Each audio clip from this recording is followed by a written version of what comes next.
Well, she's a USA Today, Irish Times and Amazon best-selling novelist whose latest book, The Girl from Donegal, is a sweeping historical romance. Daniel O'Donnell's going to be singing it as soon as we know about it. Carmel Harrington, welcome to the show. How are you? Oh, you're making me laugh. That's Wouldn't the that be next good? step. Is he not going to come out now and serenade me? I mean, I thought that was... Please welcome...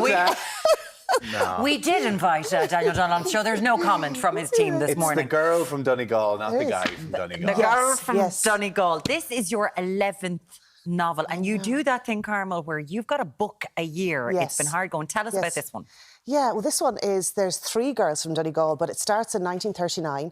Eliza Lavery gets an invitation to go to the other side of the world, to Bermuda, which she accepts, and she sets sail from Donegal on board the SS Athenia, which is a real-life ship, and the real-life events that happen on that, it's just at the outbreak of World War II. Yeah. And things happen on that ship, a lot of things happen on that ship, and it changes not just her life, but the lives of many other passengers with kind of ripples and repercussions for 80 years. And why Bermuda? I know. Because you got to go there for research? Yeah, and I do like to research in person everywhere that I write about. Very nice. Yeah, I do. So I'm thinking about what I'm going to do next, very carefully, I might add. Well, do you know what? It was so weird, Tommy. It was like every road kind of pointed me to Bermuda. Like initially, I found a snippet in a BBC historical archive that spoke about Bermuda, and it was about a woman who left Ireland to go to Bermuda in 1939, and that kind of sparked the whole kind of my imagination going initially. So I thought, where's Bermuda? Is it in the Caribbean? It's not. And I thought, I don't know much about it, but it has so many connections to Ireland. And like back in kind of the mid-1600s, 3 explorers who eventually ended up in Bermuda were on the coast of Ireland and spent a few weeks in Galway, I believe. And so then they went on to Bermuda and they named one of the main islands in Bermuda Ireland Island. Oh. And then the convict ships that were sent out in the mid-16th century, they ended up in Bermuda.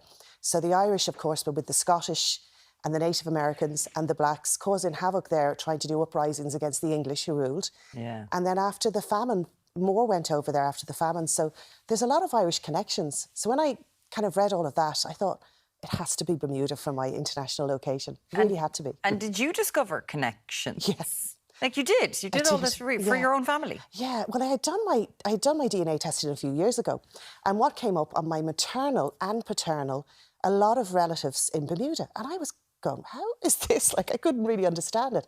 My mum is English, she's from London, Dad's from Wexford, but it turns out that on the English side, one of the first governors was a Tucker, and that's my family, my grandmother's maiden name. So on my mother's side, we were kind of the rulers in Bermuda, but on my dad's side, we were on those convict ships back that left Ireland. Lovely. So I just thought it was just wonderful because both sides of my family, we have these relatives. That dichotomy of... They're far distant cousins now, like they're 5th and 6th and 7th cousins there, but I thought that was kind of But there are cousins there? Yeah, there's cousins there, yeah. That's amazing, of all kind of nationalities, like, you know what I mean? Yeah. Because you love history and love kind of historical fiction. Yes. But you hadn't written historical fiction before. No. So why did you think that this was the right time to do it? I don't know, it just felt right. I always trust my gut. Like, as you mentioned, it's my 11th novel, right? And what I do, every book is original from the last. So I really do try hard to find a completely new story to keep the readers interested. Wow. And I was just kind of, as I said, when I came across that archival slip, and I thought I could write maybe about ancestors of people who left Donegal in 1939, but then I thought, no, I kind of really want to know more about this character, Eliza. So before I knew it, it was a dual timeline, 50% in 1939 and 50 in the future. I love that. I'm kind of hooked now. Yeah, you think that this could be... Really, the future. Yeah, and I don't know for always, because I would never like to say, I kind of don't like to stay in a lane. I do like to kind of move around a bit. But I did want to write a love story, and I'd never written a love story. There's always love in my stories, but they're family love, sibling love, friendship love, and sometimes romantic love. But I wanted to write a sweeping love story, the kind of ones that... The epics. The epics. Like love the an epic. Ones. Yeah, and it is. It's hard to be original, though, isn't it, whenever you're trying to do the love story, because it's such a big thing, but how do you do the whole falling in love part? You get a girl called Elizabeth, a guy called Mr. Darcy. It's grand. That's never been done before, has it? Actually, my central character is Eliza, so maybe I'm not that original. I actually use family names, though. So I went into my family tree, and so for the names for the characters, they're all family names from that's back in the nice. 30s. Yeah, Eliza's one of them. Yeah. It's really interesting. And you talk about family because you have 2 younger kids and a stepchild as I well, do, is that yeah, right? yeah. And you talk about kind of fostering their creativity because we were talking a lot about kids earlier on. And do you think it's important? Do you think kids have lost that creativity, or what's your take on it? No, I actually think that they're a lot more creative now than it was when I was a kid. There are more opportunities to be creative, whether it's creating TikToks and content, you know, on social media. But even in school, I think teachers now embrace creative sides of students, and they do. Like Nate does a lot of projects. He just did one recently on ancient Greece, and he was able to really let his imagination fly. And yesterday he presented me with, he'd written a letter, he's doing World War II, and he wrote a letter to a friend. He was in the trenches in France, and this letter, tea-stained and everything, it was so creative, and it allowed him to use his storytelling skills. And I think that teachers now do show that.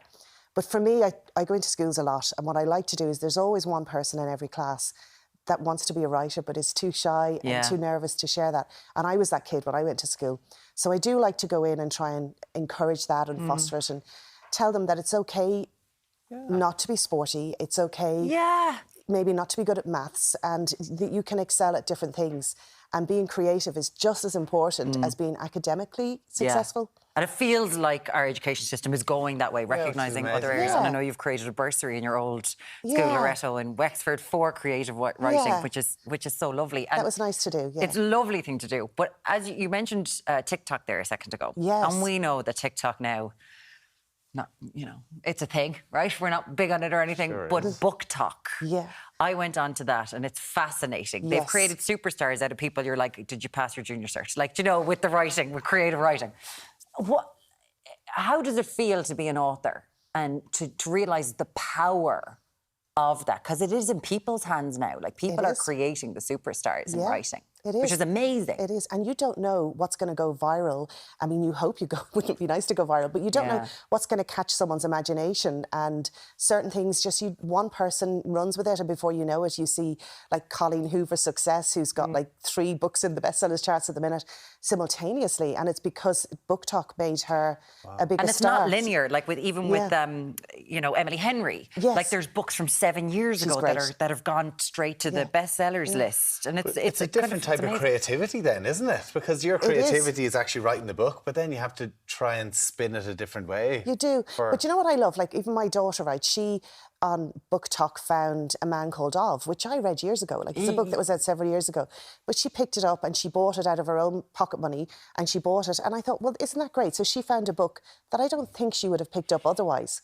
And that's great. And so I think it has a lot more people into reading. Yeah. So it's amazing. If BookTok want to make me viral, I'm She's down there. Carmel's ready to go. Exactly. She's ready to go. Do whatever the hell you need. Well, listen, there's no doubt this can go viral. The Girl from Donegal, Carmel Harrington, your 11th novel. Thank you so much for coming in and talking to us this morning. Yeah, out March 23rd.